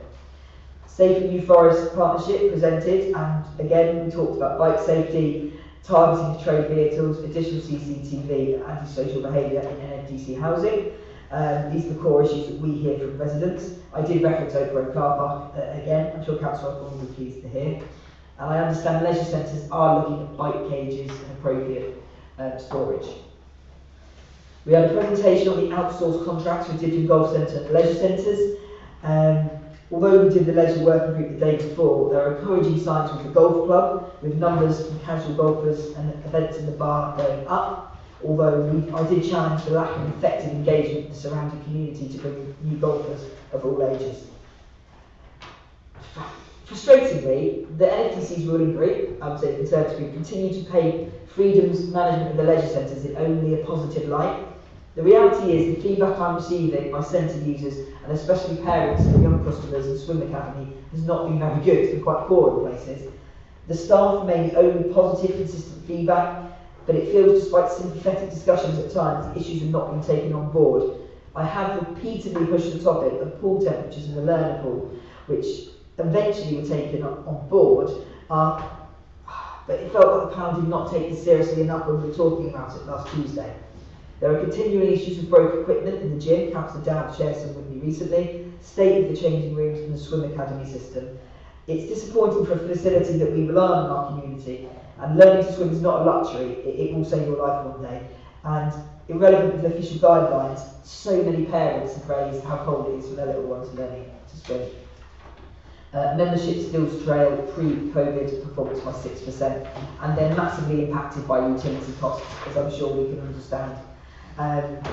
But I felt it's frustrating that they still see it as a positive, and we're not quite the challenges that we're hearing from the customers, particularly at our local centre. Yes, sorry for the long report, but my 2 panels were last week. Now move on to report from members serving on outside bodies. Okay, we're going to go round this way. Sandra. Yes, along with Councillor Cullen and Councillor Lodge, I was at the Dibden Allotment Fund meeting this morning, and again, we just like to raise our profile that we are there to help with for people with struggling with cost of living crisis and so on. And yeah, just raise a profile and repeat that it's the whole of Waterside and not just about allotments, it's for a lot more. Absolutely. Thank you, Sandra. So if anybody's struggling, and there's new leaflets available for contact. I make sure councillors pick them up and share and promote it, particularly those who are heavy on the social media. Thank you very much, Sandra. Thank We have some leaflets here. Yeah, we have some leaflets in the Grove. There should be leaflets in the Grove, yeah. If you're short, I can arrange to get some more. Thank you, Sandra. Councillor Dowd, I believe. Yes, we had 2 meetings of the Waterside Climate Action Network group on the 12th of January and the 16th of January. The Waterside Climate Action Group has made a promising start with ideas to develop community advice, help and activism, all with sustainability in mind. The group is being assisted by the Parish Council during the setting up phase, much as with the horticultural show last year. Thank you. Thank you. Councillor Fairhead. Yeah, Chairman. My report for the HVOJ, I think with your approval, I'll give at the end of item 13, where Hythe Ferry is already on the agenda. So let me just update so we don't go over the same ground twice. Okay. Anyone else have any outside bodies they wish to raise? Councillor Paul. I'm a member of the Hythe Hospital stakeholders. It's not actually a good point I'm going to make, is that I've had complaints about the parking. It's already very full and the spaces are quite tight and difficult to manoeuvre in and out of, and I've heard that from about 6 different people. Yeah, I also am on the water can, which is the Waterside Climate Action Network. And we're hopeful that that's going to be a really good thing to be part of for the whole community and councillors as well. The Hythe Hospital opening ceremony was cancelled due to various factors, but people are still needing to be reassured it is actually open and full. And used. Okay, so I'll just have a brief point on the South East Quadrant meeting. I meant to advise you last time, but unfortunately my son wasn't very well, I couldn't make the November meeting. So the South East Quadrant group is supposed to be town and parish councils in our little neck of the Waterside. but it's predominantly, it was a lot of rural councils there, and we had a presentation by the Park Authority. I will share this booklet with the officers if they would like to sort of share the information around. But we had sort of the Chief Executive from the Park Authority share the challenges that are facing them and what their targets are moving forward. Talking about 40% of New Forest carbon emissions come from road transport, they're having over 50 million a year day visits, and talks about common animals killed on the road, and about affordable housing for people living in the area.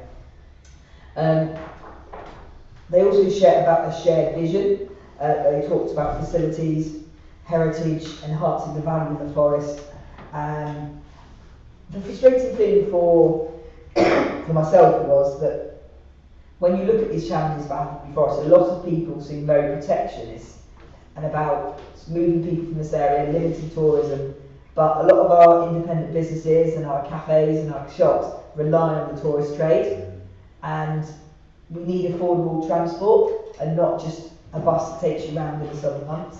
And I think that this was the point that I was quite keen to make in that meeting. And at times I probably was a little bit on my own trying to say that really tourism helps fund, you know, the very expensive place to live in New Forest and these local businesses, and helps engage and get people visiting in. And you have to manage that alongside protecting the national park, because if you didn't have visitors in, then people would lose their jobs and their income. And we need to encourage people to have that easy, car-free access to their bits of the New Forest a lot better, and not forget that actually we have this on our doorstep and it's an opportunity for us to enjoy and embrace.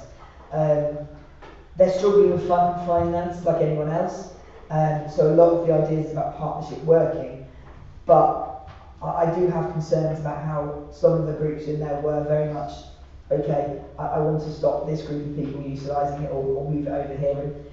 And I think you need to spread it rather than just focus on a smaller area, and then you just compile the areas in certain central car parks. But it was really, really interesting discussion, and I'll share this round with councillors, but that was the core bit that was raised.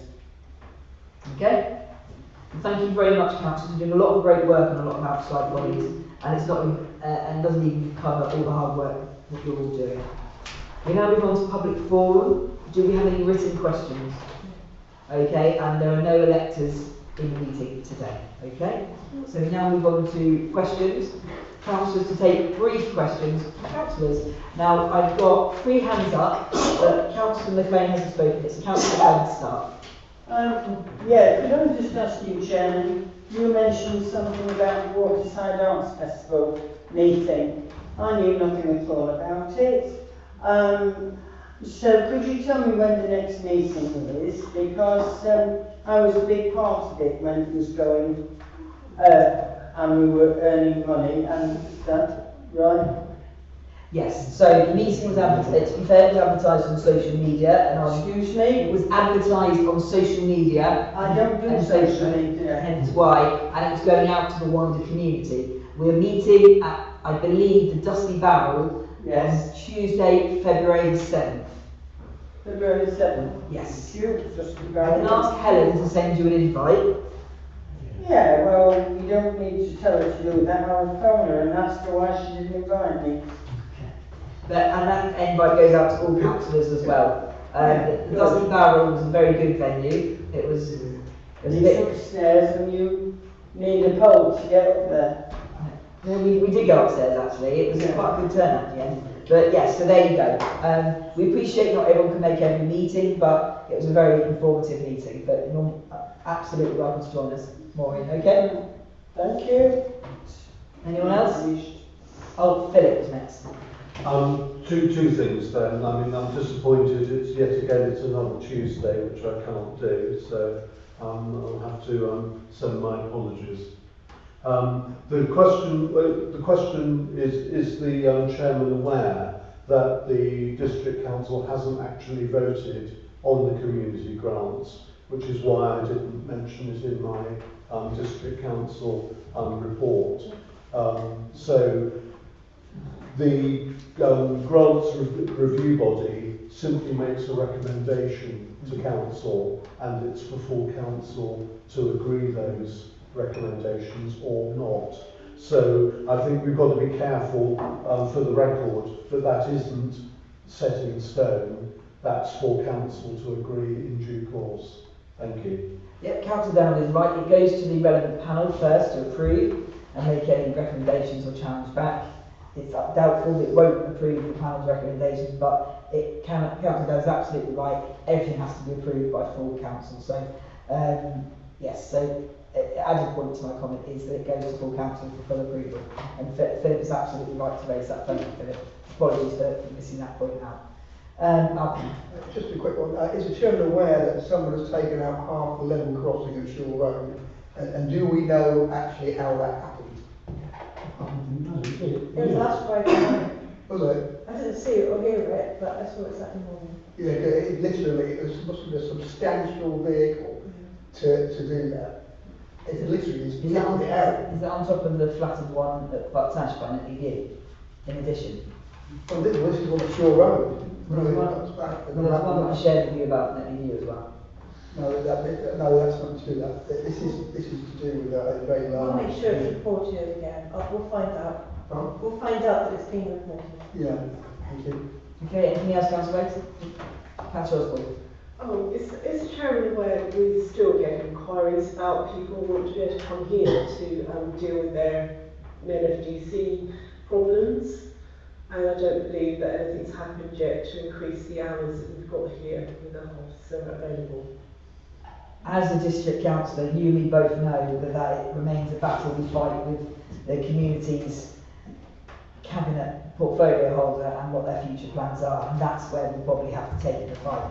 I know of someone who came to this office for a bit of serious issue and casework, and they came to the Grove to talk to someone about it. So I know it's used and I know it's valid, and I know the first weekday in the calendar year that wasn't a bank holiday, there was a queue outside, so people still value coming to the office and the service. And it's very important we make it clear that it's a district council facility and district council offices, so people aren't having a go at our officers and calling them, because obviously some people might come in to talk to us about parish issue, but it is a district council office for district council facilities. It's important to make that, and we've got to take that conversation to Councillor Russell, who's a portfolio holder for communities, and keep pushing for it. But it's been a battle to keep the hours that we have, and I don't know what, but I hope that they at least maintain, and they are needed.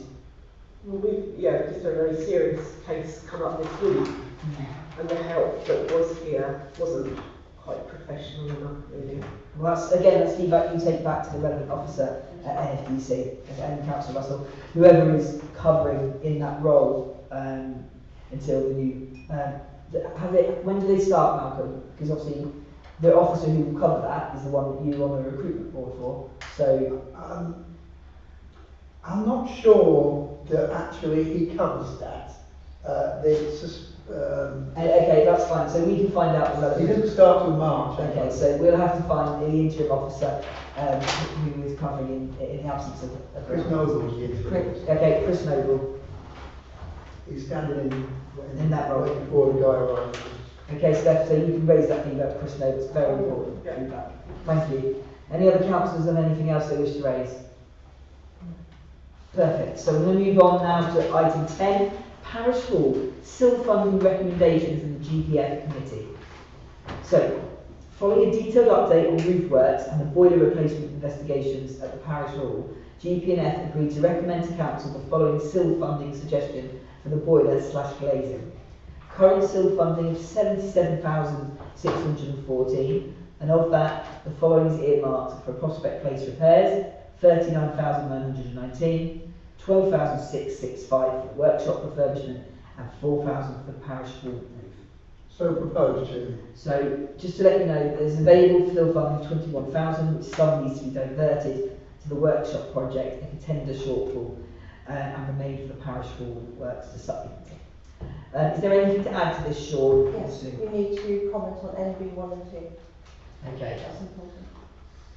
Which is an update from the GPF committee, and to say that actually available to put towards the project is 25030, because no SIL was used for the parish hall roof, but also there's delays to the workshop tender because we didn't have any tender. So proposed. Councillor Cullen? Can I really be pedantic here? It's not a boiler, it's a furnace. Too many actually. Councillor Lodge? You mentioned earlier about 5,000 being available for the roof. If approved by the full council. That's for the boiler, not the roof. When? Sorry? That's the boiler, not the roof. Boiler and glazing. Okay. Sorry, furnace. So is this for us to acknowledge and approve, or is it for a It's session? to approve, yes. Okay, from G. Yeah. Is it quite, do we feel it's quite encouraging that that sill was not used and therefore is available elsewhere? So the sill from the parish hall roof, do you mean? Yeah, so no sills used in the parish hall roof, thus. We expected an overrun of funds, but it wasn't. It was a payment in budget. Okay, so that's quite encouraging, isn't it? Okay, so that's Still means we need the money. Of course we do. But it's still encouraging. It's also best to plan for the worst. So We're still not going to have enough money. I know. So Malcolm's proposed, and have a second. Just add a quick comment, really quick. In June of this year, a paper is going to the NDC Cabinet regarding, I have mentioned this on another issue, a large quantity of still money that is unallocated, so it could be made available for use. There may be possibility of getting some more for it, as well as the path in Dibden. Right, so later on in the year that will come place. And so I propose the point of the department through the GPNF. Okay. Second. All in favour? Fabulous. Well, so great. Thank you. So we now move on to item 11, which is King Charles III Coronation Day on the 6th of May 2023. Quite a lot of people in this room will probably, that'll be the first day that they put their feet down. Won't it? That's just the day after elections, isn't it? So, again, Sue has sent around some useful information about what was it Halk had suggested about other events that could be put on, whether it's similar to the Jubilee, where you have tea parties, dinner parties, concerts, celebrations, and we've got to look at how we as a parish, in quite a short period of time, would want to work with maybe partners such as local churches to honour and acknowledge this event when we do it Saturday, Sunday, both days. It's the only time the King has been, I was going to say crowned, most of our lifetimes. He says carefully, and it is a big and special occasion, whether you are royalist or not. And it's quite a special moment in a lot of our lives, so it should be acknowledged, but it's also what's achievable in a busy time for the council. So, although Malcolm brought this, Philip did put his hand up first, so I'll go to Philip first. I suppose the biggest question, if we compare this with the Platinum Jubilee, is the access to community funds. Obviously, where this falls, it makes it less likely that councillors are going to be able to get access. So we need to find out what the situation is for whoever may be in that situation for district and county funding for community activities. It's a very good point. Malcolm and Sean. Yeah, Chairman, I was just thinking, we are going to plan a wood, aren't we? On the third hill, is it third hill? Well, Chairman, in honour of King Charles III, could we not name that King Charles's? Can I? I'm just making Can I have a point of order there, because we've already discussed that as being part of the Platinum Jubilee, and I would be a little bit aghast at it being railroaded for another event, having the whole point of it being set up for that. No, can I just go back? I wasn't suggesting we change it from that Jubilee. I'm just saying it needs to be called something. We could call it the Platinum Wood, named after King Charles. Well, no, because that contradicts his point. The Platinum is in honour of her. That's right. Well, that's all right. It's an idea. Is there something that we can do as a council? I take your point of that, right? That we can name in something low cost but commemorates the coronation, because there are not going to be very many coronations in our lives, to be fair. So I think we as a county should reflect and show due importance to this. And we've got a lot of land, we have a lot of space. Perhaps we could rename something in honour of King Charles III. And that will be one way of commemorating his alignment to the throne. If we've got a lot of land and a lot of space, let's build a block of houses and call that King Charles Court. Sorry, it's a good idea. No, I'm just making a suggestion. Okay, it's a long meeting. We have to think of realistic ideas as a parish council. You had your hand up, is that your point? No, I was going to say, the King himself has said that it's going to be a low-key coronation. He's cutting it right back there. As a council, we haven't got the money to spend on this. So whatever we do, it's got to really be visual with no cost to honour what he's proposing. Very valid point there. Let's name a ward after him. Mr. Cullen. Seeing that there's likely going to be events taken on within the village, do we know whether or not NFDC are going to give like 2-3 days apart or anything? To encourage people to that. And it's following on from Councillor Wade's suggestion of renaming something. Would you think they're renaming the street to Coronation Street?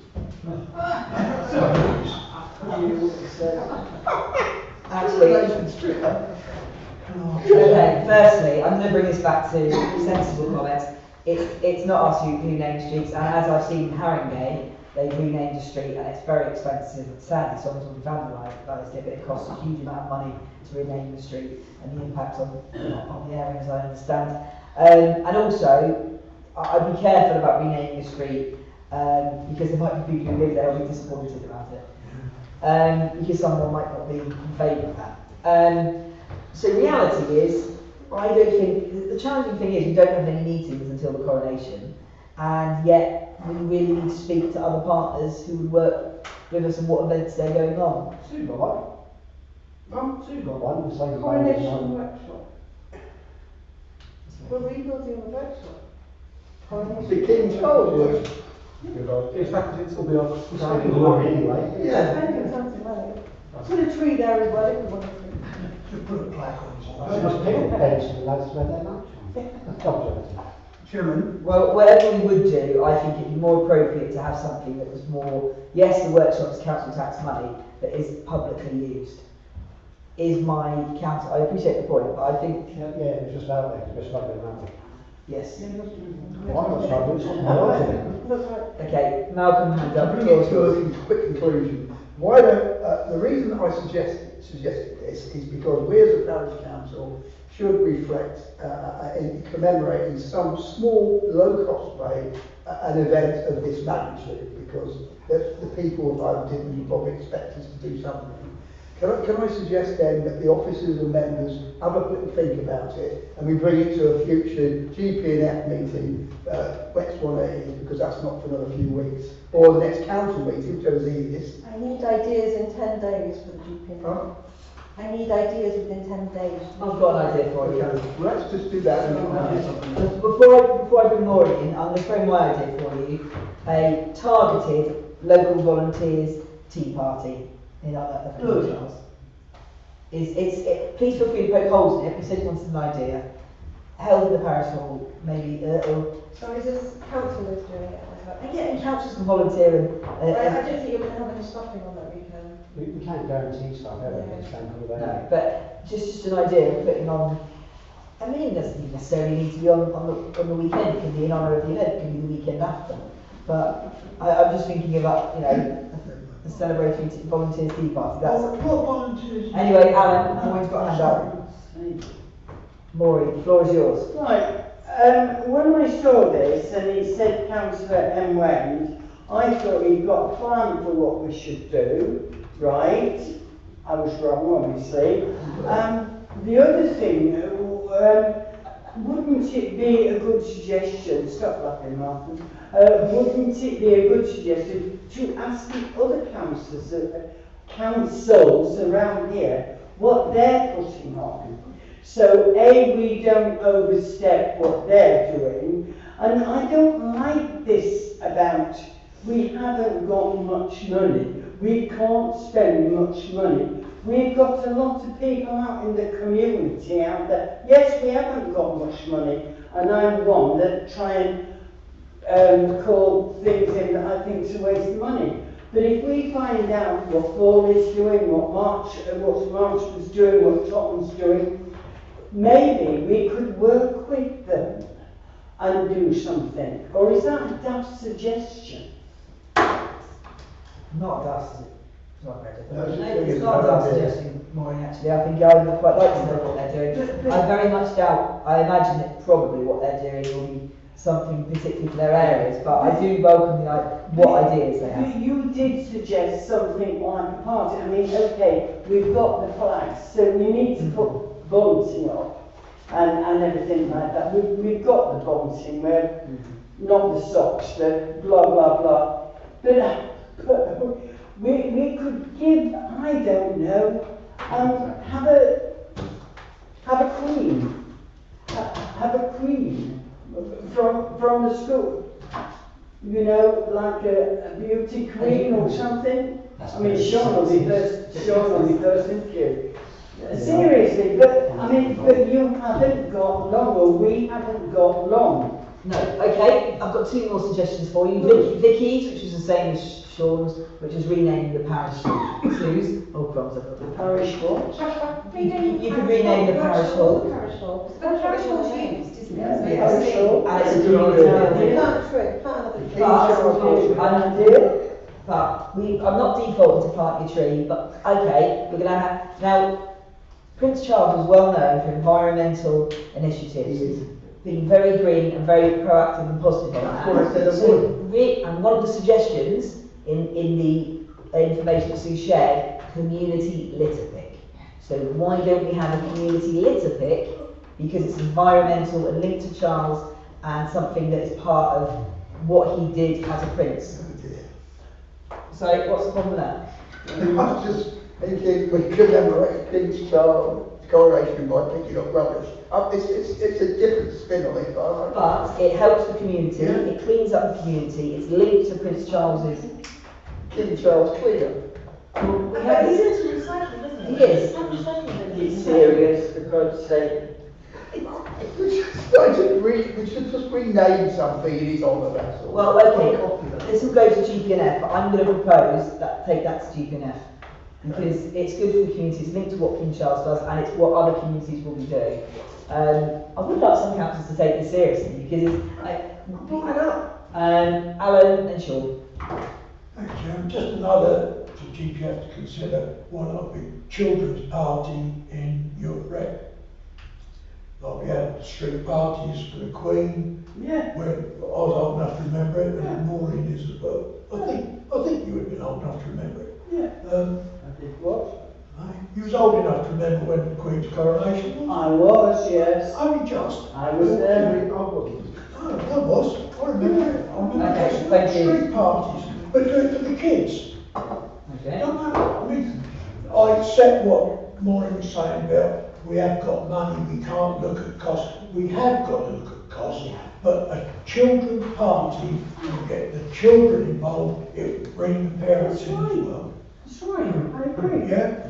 I mean, that's what we did back in 52, wasn't it? And the old people. Yeah. You know, So we you've made got a less chilies. You've made a suggestion that could bring in Hythe Youth Club and the Hand Trust. I like that. I don't want people to interrupt, so Sean had his hand up next. Really, it's piggybacking off an idea we had a long time ago, pre-COVID, producing a map of the local walks in the area and calling it King Charles Walk.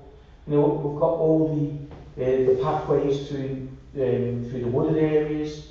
I know that there's a Marshall Parish Council, we've got a council there who's done it as an app, so that you can actually choose the local walk. The parish development officer is working on that. She's trying to access funding for doing that. What I'm saying is, how many get you back up and put the... Yeah, I don't know if it'll be ready in time for this event. It's a good idea. I like it. Malcolm? Right, just to help an idea here. If we were to set up a children's party with the Handy Trust operated, which takes the council stamp out of the equation, and they applied for a council grant, I might be able to provide some funding for it, which would make this a doable activity. All the grant, or perhaps the parish council supplies the space to have it, right? You know, something like that. And that would be a good way of doing it to commemorate that. But I still think naming something would be. And the reason I suggest it is because I think the people of Hythe and Dibden would like us to take note of this correlation in some way, and that's reasonable. I know that gets humour, but seriously, that's the point. And renaming something in the children's party, I think, would be a good idea. Because the children's party, if the parish council engage with the Handy Trust and get them to set it up, and I'm sure they'll be quite happy to do that, and they can come to me for some funding. Chairman, could I just, sorry, could I just tell you, you're talking about discussing it at GPNF. You've only got one GPNF before the coronation, so which is the 22nd of February. Sorry, can you answer? You said that right? Sorry, sir. We have one at the end of February. Yeah, that's what I said, 23rd of February, 22nd of February. No, 26th. June, I'm sorry, this is what we... The 22nd of February and nothing until he's crowned. Yeah, that's what we're saying. You need to go to GP because of your opinion, if you want to do that. Or not. So, we've got some ideas here. Sorry. Oh yeah, sorry. Still got another brainwave. So, floor is yours. No, I was just going to say, you know there are discussions between the youth club and the Handy Trust, Yes. and the building change, use. Oh yeah, I see what's Using coming that as here. an opportunity Yes, to in rename charge, and you've got thank and brilliant idea. That's a winner, and isn't make it? it a commemoration event. That's a Yeah, winner. that is a really good idea, Chairman. Can I also add that if the meeting on the 22nd is too late, we could engage a small subcommittee from this council to liaise with the clerk and the trust to take this forward if the meeting at the GPF is timed so good. You need to decide what you want to do. That seems very easy. So I want to work out what we're going to actually agree on tonight, because it's obviously it's an important discussion. You've been very engaged on the matter, and the quicker we agree to something, the better, really, to set the motion forward. So, what would you like to do moving forward? Now, Malcolm has proposed that if what we don't decide on tonight, we have a small working group that agrees on it, and we don't wait to GPNF. Would you like to finalise issues at GPNF, or would you like to make decisions this evening? The advantage of doing it before is that the county council community budget ends on moratorium at the end of February, so it gives you time to arrange it. Okay. Why don't I suggest you give delegated authority to the clerk to work with a group of people, such as yourselves, to meet over the next couple of weeks to discuss ideas, if the council is happy to I will delegate. propose that, Chairman. Who disagrees with that suggestion? Yeah. Because you... better that you need. Okay. Sure. So, this group of councillors, I would add that I would still like us, because it's something that can be done, very little fanfare, councils be involved with us. I still think a community litter pick in honour of Charles would be something nice to do. Either that weekend or the weekend after. I appreciate that would be quite a difficult weekend for... But that can still go to GPNF in case someone else... It can, but I do think something in honour of... I do think the more community litter picks, the better in our community. Sadly, there's too much litter. And I do think it relates to Charles. Do we want to... So what do we want to name? Is it the youth club? Is it the parish hall? Is it both? Well, I think first of all you need to have a motion of what you're deciding in terms of having the working group with delegated authority to an officer to work with them over the next 2 weeks to do that. I'll propose we set up a small working group to work with the clerk for the next 2 weeks to do that. Okay. Plus, a proposition to go to the GPF to consider renaming a facility in the parish in recognition of the coronation of King Charles III. I like that because facility opens it up to any of our facilities that we have for a discussion. When it was discussed. So all in favour of Councillor Wade's proposition? All against? And any abstentions? Cool, that's carried. And it's really good discussion. It's very important we do something about it. I would be interested to find out what other councils in the water side are doing in particular. Oh, yeah, that'd be a good idea. We now move on to the Health's extraordinary meeting on the 23rd of February 2023.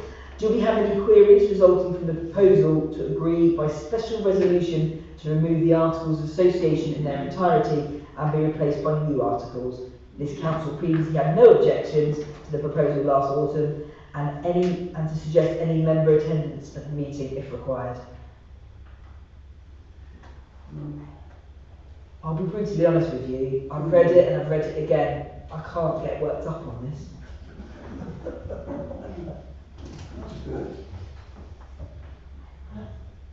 Okay, so it's the noting really, isn't it? We've got no issues or concerns. I've read it again, I don't see anything that stands out. And obviously if we can, we'll have an attendance at the meetings, such as myself or the Vice Chair. Okay? Yeah. So we're happy to move this issue onward. Anyone wish to comment? Thank you everyone. Now item 13, when this was put on the agenda, I think the situation was different. The seas were a bit stormier, and the situation has evolved, thankfully. This is Hythe Ferry, and they did at the time December's announcement of ceasing activity with a possible purchaser interested. This is to discuss whether writing to certain council bodies is A, useful or not, who would be written to, and what could be asked specifically of that body. Now, since this was raised, rightly so, and put on the agenda for the council, the ferry has not ceased activity and continued running into the new year. It's arguably benefited from the bridge works at Redbridge Causeway, which has given it a higher footfall than it expected. I understand there are interested parties in a good position, if not fully signed off, and it's in a slightly different scenario. But that's not to say we shouldn't support what we feasibly can. Councillor Fairhead and Councillor Wade would both want to speak on this. Councillor Fairhead? No, Councillor Fairhead, please. Chairman, I wrote a report obviously for the meeting, but things have moved on as well since I did that, and I wasn't sure what was going to raise there. So if I could just update you on where it's at from the HPHA perspective. Lee Raymond, the owner of the Pier and Ferry, has now gifted the complete train to the HPHA, with the exception of the luggage trolley on the front and the fuel bowser, which is what they use to take fuel down at the ferry. So the HPHA now own the train. The ongoing negotiations with interested parties are taking place. The HPHA have handed over all the survey reports so that any party knows what needs doing to the pier. The land end of the pier, I shed at the pier, volunteers took up the old platform, helped to remove the timbers there for access to get under the pier for an inspection to take place of the metalwork. There is some metalwork that's changing, but because it's now all grade 2 listed, there's a delay because New Forest District Council's officers got to have a look at it, and then it's got to comply with English heritage, and then obviously I think we've now got estimates in for what needs doing. The piece of metal under there they're talking about changing is not an original piece of pier. It's been put in at some stage, but it needs changing while it's all exposed. The timber for the new timbers for the pier at that end are all in place, and the HPHA have got the funds ready to pay for that, although they don't own it, and the rails and the turnout section for it are being manufactured as we speak. So that is down to the HPHA. There is, as you're aware, Chairman, because I've been working with you on it, that wreck of a boat that keeps washing about and bits of it's floating out into the channel. You've thankfully been in touch with ABP and they're trying to get it removed. But again, it's our volunteers and the pier workers who are making sure it doesn't cause danger to shipping. So that's going. Malcolm had a conversation the other day with Charles Fraser Fleming, who is the chairman of the Hampshire Buildings Preservation Trust, who had been in touch with one of the trustees of the pier and the local contractor, and he's looking at obviously being involved and getting annual programs of visitors to come over to use the pier more often. That's what's going on there. This week, Lee Raymond put out on social media a statement. I am confident the ferry is safe. However, no deal is signed and sealed yet. There is one potential buyer who we are in serious talks with and lots of surveys and paperwork. There are others too if this falls through, but I am confident.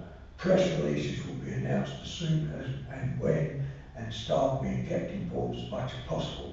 Hope that helps. That's from Lee Raymond, the owner of Hythe Ferry.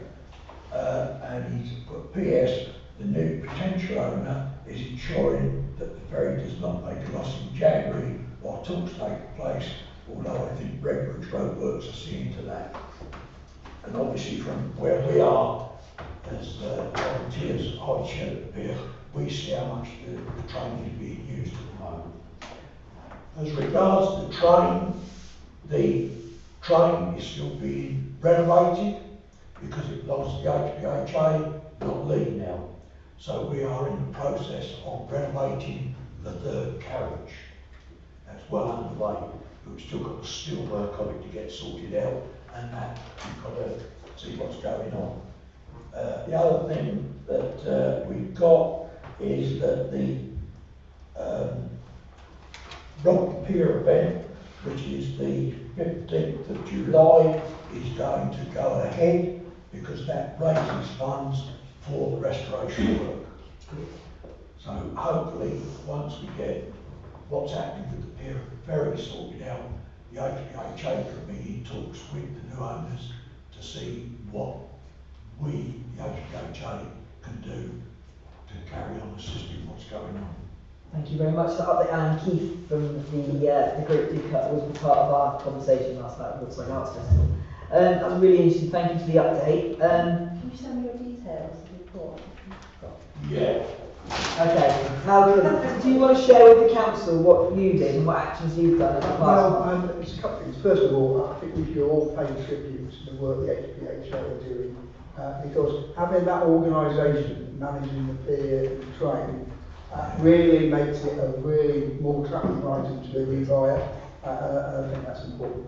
I wrote to the leader of Hampshire County Council, the leader of Newport District Council, and the leader of Southampton City Council, identifying the policy reasons why they should support the ferry, because all of them believe in multimodal transport systems, etc., and environmentally, the whole range of issues. The leader of the county council wrote back on behalf of all three councils. It's quite good. I like to see the Labour and Tories work together, say no, they're not going to give us any money. Right, they wouldn't support the ferry.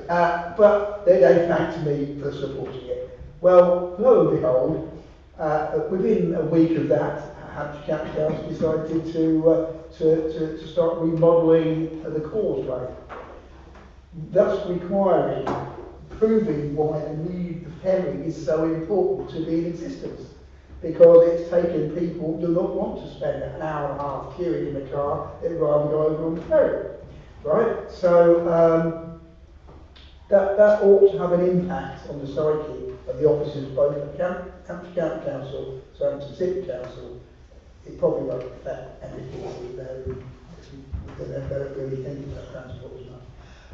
One other point, I have been told by a member of the public that Southampton City Council has a separate fund, which it's to do with various art and environmental things that they could actually use to contribute to this, because not money comes centrally. But that is something that would have to be raised by Southampton residents for Southampton City Council to contribute to this, and I have made that point. And so if that individual wants to try and pursue it through SCC, that may be an extra bit of support we can get further. But touch wood, let's hope, the end of the day, it needs a new operator. And I'll leave you with a point. One of the things that a new operator could look at, perhaps where one is appointed, we can suggest, is taking the ferry from the Strait Hythe to Southampton into more like a water taxi, where it could stop down at the new development at Forley, it could stop at Marchwood as well, and pick up passengers from different places, and that would make it more viable and a great asset, taking even a good asset now, taking even more traffic, the A326. There are lots of possibilities of developing the service than what it does at the moment. So, thank you. So, looking at this now with different eyes, I mean, Southampton have played at home most Wednesdays this January, which has added to the footfall and the traffic, because they keep, you know, they've had 2 League Cup games, FA Cup and league matches, which means Wednesday nights have been very busy. You know, unfortunately I work at Eastleigh, otherwise I'd be taking it to work, but you know, until I can get the fire service to move to Southampton, unfortunately I have to drive. But it seems to be in a position where it's best for us to probably wait and see what the situation develops with the prospective owner, and when that owner is in place and comfortable, engage with them as a council and see what we can do to support them and who we can write to, and alongside them, such as Southampton City Council about the free bus that used to be there. You know, could they write to Southampton Football Club for the sponsorship? Because, you know, if you're talking from a carbon footprint perspective, Southampton City Council, Southampton Football Club and major events in town massively benefit from the ferry because it stops people driving into that. We've seen from the road show. Yes, and particularly in the winter months when it would be a struggle, you know, county councils' somewhat inept approach of how they've done it has worked positively for the ferry. So I don't think we really need to do anything with this on the agenda now because of the actions taken so far. Sorry, I feel I've just written monitor development and assess where we can provide support in due course. Yes, following the outcome of these discussions in the future of the ferry, and then we sort of keep them up to it. Does anyone else disagree with that? Because that's fair. Councillor Osborne. I disagree, and I think get the ball rolling and get the clerk to make contact with the people, because the sooner we make that contact, then we may get a reply quicker. So who would we make contact? The county council's written to the Free Council. Southampton City Council, basically. We're not a resident, we need to be a resident. No, you've got to be a resident of Southampton to apply to go and get them to want to spend money. So if I just to discuss whether writing to certain council bodies is useful or not. Sorry, I've got well, we've already, so Malcolm has already written to council bodies, is what he said. So we've already, and you've had a triple response. I think because the situation has evolved a lot in the, you've got to remember, because we have 2 monthly meetings now, things can change so quickly. Monthly meetings, the situation would, you know, if we'd done a meeting late December, we wouldn't obviously, but we would be having a different discussion. But I think we'll just monitor this and see how the situation evolves, okay? Yeah. Okay, we have to move on. So we now move on to item 14, council and committee dates for 2023 to 2024. I believe we need to highlight something, don't we? Yeah, I think we just, what this item is looking at is from the from June onwards. Oh, okay. In other words, from for the 12 months of calendar meetings from June onwards. There is one thing to note on here that Alex, your eager eye has just pointed out actually, and that we think that the 26th of April 23 is actually a council meeting to approve the accounts, and not a minute, but we will double check that upstairs tomorrow, because I think the file hasn't transposed properly. So we will check that, but this meeting is to actually look from June onwards. We'll should approve the budget. Yeah, we should approve the accounts. Yeah. And would that mean amenities need to move in? as well? We'll let you know. Cool, thank you. But this is to look at from June 23 onwards for the rest of this year and then the first half of 24. Cool. Have we got any issues, councillors? I mean, we're effectively making a decision for something that might not involve any of us, so. And life goes on. Yeah, I've got one, Chairman. Yeah. For the process, is the council meeting after the election on the 17th? Should it not be on the 10th? It can't be, because you have to have a certain amount of time in between serving the agenda. There's stipulated Yeah, legislation. but what I'm saying is, what we do here though is we have to sign our. You can still sign your declaration of acceptance of office in the presence of the clerk. Right, okay. And No, then you at can do the that. first I'm just council wondering how we meeting, did it past. at the first council meeting, then there's an item on the agenda to receive those declarations. Okay. Well, My memory is that our first council meeting, first full council meeting might be the 20th. it's always up Yeah. the week after. This is a legal date. It was the week after. Yeah. So thank you for that. Are we all happy with that? Put that through? It's so proposed. All agree, seconder? Thank you very much. So now we move on to item 15 on the agenda, which is finance. So to receive the bank reconciliation report for November 22 and note that December's report is delayed due to Lloyds Bank statement delay. Approve the accounts for payment for November and December 22 and receive the 9-month variance and budget report. Anything to comment on or point out to us, Sue? No, it's all pretty straightforward. No bad news. There's no bad news. I mean, on C, the 9-month variance budget report, this is what we've been doing now for 18 months. I'm giving you up-to-date information on how you are versus the budget, and there's, it's in line. There's nothing out Perfect. of order. So can we do them all in one go, or do you want to propose separately? One's to receive, B to approve, C to receive, is up to you. Okay, so would you like to put them all in mass to approve the accounts for payment and note the bank reconciliation 9-month variance report? May I have a proposal? Chairman, I propose because it shows the excellent financial management of finances by this council. Can I have a seconder, please? All in favour? All against? Any abstentions? So approved. So it now needs exclusion of the press and the public and turning off the recording.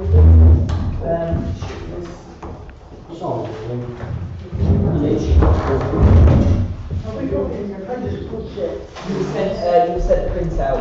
You were sent a copy of a... I still got it.